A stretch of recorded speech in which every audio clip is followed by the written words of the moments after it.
Now back to the show. This is The Law Show on CL 650.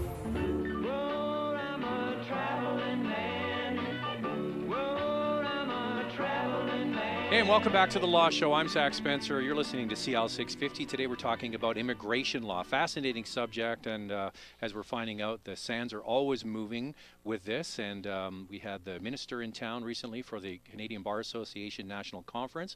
And our guests today, very versed on all of this stuff, Rudy Kisher and Alex Stojkovic, partners at MKS in downtown Vancouver, Yaletown. But you're moving. When are you moving? We're moving June 25th. So okay. We're still downtown. We're still downtown. We're leaving Yaletown, but we're going down to the corner of Hastings and Granville, right kitty corner of the St. Clair Center, and next to the Burke's Building. Well, a lot of people know the Burke's Building. That's an iconic building. Yeah. Yeah. It's we were expanding, so we needed more space, and we decided to be closer to the banking district, and we're looking forward to the move. I'm sure you'll miss the patios in Yaletown, though. We certainly will. So our new address will be Suite 900, 688 West Hastings. And I heard Traveling Man. Yeah. So Traveling Man is very apt because the last minister, Jason Kenney, well, 2 ministers ago, Chris Alexander was between them, but Jason Kenney is the minister most associated with the conservative agenda in immigration. Kenney was famous for traveling to as many functions relating to various immigrant groups across the country, particularly what are seen as visible minority community events all across Canada, religious events. He probably set records for the number that he went to. But there was a specific point, though, to doing that. There was a feeling that the outreach needed to be directly to community groups and to skip stakeholders. Whereas to finish our last segment, this minister is doing this the much more traditional way, which is deal with the stakeholder groups, such as the settlement services organizations, commerce, yeah, various other of those bodies first and foremost, and not necessarily emphasize traveling around. So it's interesting. Traveling Man made me think of just the different tours that we're doing. We're still doing tours, but we're touring different organizations. Well, he probably was going direct to the voters, right? Yeah, absolutely. Yeah, he was. Absolutely. And I mean, he won that immigrant vote. I don't think there's no question that Kenny won that for them, right? I mean, well, the first time around. But last time around, that wasn't the case anymore. Yeah. Well, a lot has changed. A lot has changed. So in terms... But no, one thing I wanted to touch on is a lot has changed. You got the new government. We have the refugee system. Well, we've talked about this over the last couple of shows with the 25,000 plus that are coming in. So has that affected processing times? Are you seeing it at your end? Well, 100%. Yes. We're going to talk a little about levels. I mean, what's happened is, you only have so much capacity, as the minister found out, and as he mentioned at our conference. I mean, he was a little bit surprised. He went to the government and said, can we, he went to the department and said, we need to bring these 25,000 in. Can we do it? And we've got to do better. We've got to do faster. And he sat on them, and he was able to sort of get them up to a point where they brought 25,000 people in very fast order, pretty much record level, I would say, worldwide for a resettlement program to do that. Yeah, because they were elected in October, and they were all, for the most part, the majority were here by the end of the year, maybe trickling into January, but that was about it. Yeah, so he did a great job on that, but what happens is you see other times there's only so much capacity. You can't bring on new staff, etc. And he made it very clear that they had people working, because they have a new computer system, they had people working around the globe on these files in Syria that they would be being processed at other offices. So they were able to meet that goal. But the result is there's only so many people that can bring, and he wanted to increase the pie. We've gone from annually typically getting around 265,000 to 285,000. When he announced the levels this year, he put up to 305,000 people are coming in. So that's a record number in terms of the amount of people coming into Canada. And that large number, though, he still could not accommodate typically what we're bringing in terms of economic immigrants. Mm-hmm. So, the federal skilled worker program is probably our major source of economic immigrants, and he's reduced that by almost 15,000 people. But there's also a shift also to family reunification, right? So, there must be a big hiring spree in Ottawa. We haven't. I guess we've seen a little bit of hiring, but I mean, what's happened at the end of the day is we've seen a slowdown in terms of the number of economic immigrants coming in, and we've seen a percentage increase in the amount of family class and refugees that are going to be coming into Canada. So the old system, we were seeing about 70% of immigrants were coming under the economic class, we would call them, 30% sort of family and humanitarian. Now we're almost back to 50-50. Which were levels that you would have seen last in the 90s.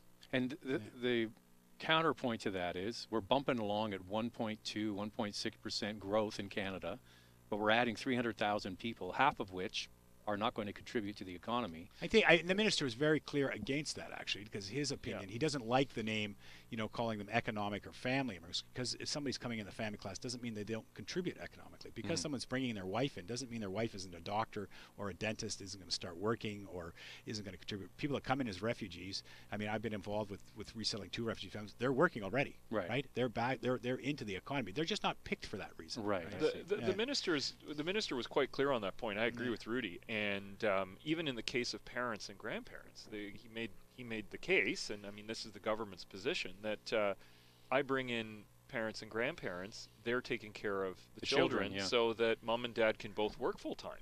Well, I'm just saying adding more people to the workforce when we have low growth generally, like we do have a lot of people here are struggling to find work, and we're bringing in more people. That's always the argument, right? The counter argument against that is immigrants generally mean more households. More households mean more goods, more purchases, dishwashers, more everything. Yeah. So how much of our existing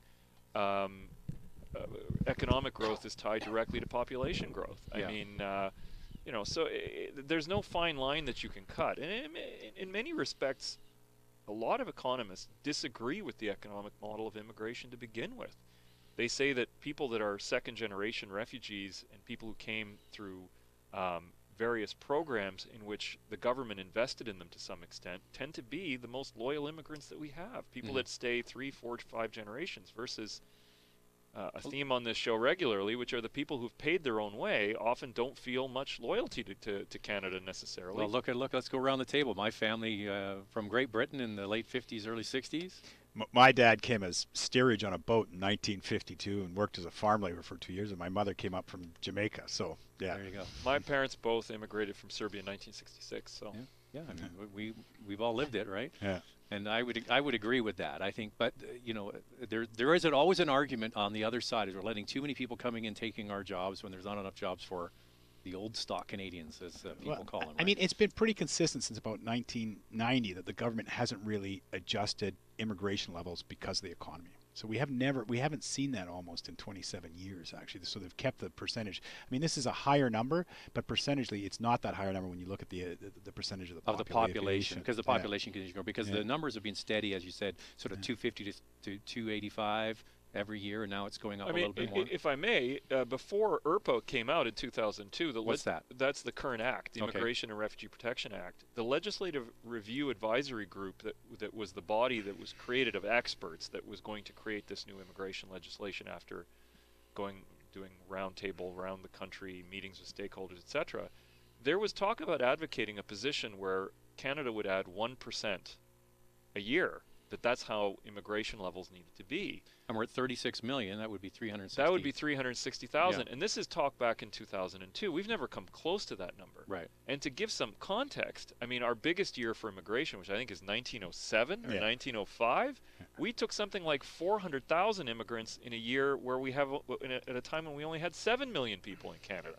That's something like, 5%. No, yeah. It was unbelievable. Yeah.